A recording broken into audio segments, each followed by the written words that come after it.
নমস্কার, আমি doctor Arnab Ghosh Chowdhury, consultant interventional cardiologist, Durgapur, director Dyuti cardio and gastro solutions, city centre, Durgapur. Dyuti cardio and gastro solutions আমাদের একটা dream project, যেটা আমাদের ক্লিনিক রূপে শুরু হয়েছে সিটি সেন্টারের বুকে, দুর্গাপুরে। এখানে কার্ডিওলজি এবং গ্যাস্ট্রোএন্টারোলজি অর্থাৎ হৃদরোগ এবং পেটের রোগের সমস্ত রকম চিকিৎসা পরিষেবা আমরা দিচ্ছি।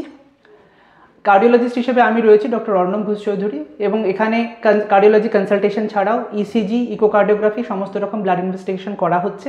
এছাড়া গ্যাস্ট্রোএন্টারোলজিস্ট হিসেবে রয়েছেন ডক্টর দেবস্মিতা রয়, গোল্ড মেডেলিস্ট, এবং গ্যাস্ট্রোএন্টারোলজির এখানে ওপিডি কনসালটেশন রয়েছে, ব্লাড ইনভেস্টিগেশন সমস্ত রকম করা হচ্ছে। এছাড়াও এন্ডোস্কোপি, কোলোনোস্কোপিরও ব্যবস্থা রয়েছে।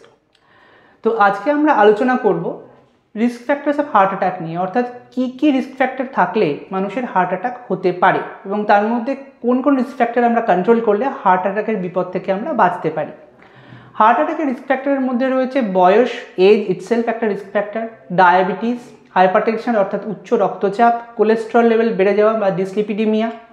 এছাড়া রয়েছে ফ্যামিলি হিস্ট্রি, অনেকের ক্ষেত্রে ফ্যামিলিতে হার্ট ডিজিজ রান করে।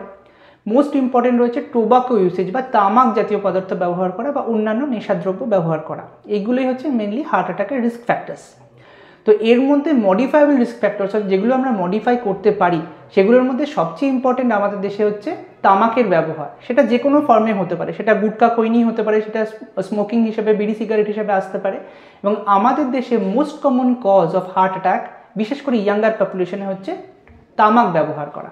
তো তামাক হার্টের পক্ষে ভীষণ ক্ষতিকর, এবং তামাক ব্যবহারে হার্টের রক্তনালীতে ব্লক হয়ে হার্ট অ্যাটাক হওয়ার সম্ভাবনা প্রচণ্ড বেশি থাকে। এবং শুধু তাই নয়, যার হার্ট অ্যাটাক হয়েছে এবং অ্যাঞ্জিওপ্লাস্টি করে ব্লকেজ খুলে দেওয়া হয়েছে, সেও যদি আবার পুনরায় তামাক ব্যবহার করতে শুরু করে, তাহলে নতুন করে আবার ব্লকেজ হওয়া বা স্টেন্টের ভেতরে আবার নতুন করে ব্লকেজ সৃষ্টি হয়ে আবার হার্ট অ্যাটাক হতে পারে, এবং সেক্ষেত্রে পেশেন্টের লাইফ রিস্ক থাকতে পারে বা প্রাণহানির আশঙ্কা থাকতে পারে।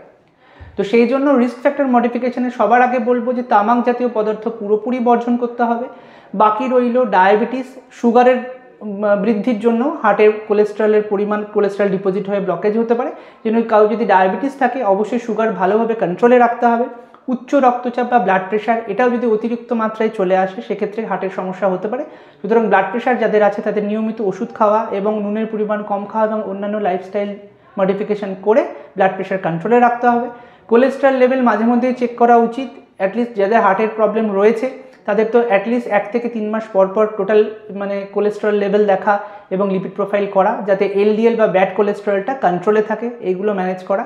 এইভাবে রিস্ক ফ্যাক্টর মডিফাই করা দরকার। এবং রিস্ক ফ্যাক্টর আইডেন্টিফিকেশন খুব ইম্পর্টেন্ট। ধরুন যার ডায়াবেটিস এখনো হয়নি, বা যার হাইপারটেনশন এখনো হয়নি, বা কোলেস্টেরল লেভেল কী আছে আমি জানি না, তাদেরও অ্যাটলিস্ট 40 বছরের পরে routine blood test, investigation, consultation করে দেখে নেওয়া যে আমাদের এরকম কিছু রিস্ক ফ্যাক্টর আসছে কিনা। কারণ আজকে যা ডায়াবেটিস আছে, সেটা যদি আনট্রিটেড থাকে বা ধরা না পড়ে, পরবর্তীতে সেখান থেকে মেজর হার্ট অ্যাটাক হতে পারে। তো এই ব্যাপারগুলো মাথায় রাখতে হবে। আপনারা সবাই ভালো থাকুন, সুস্থ থাকুন।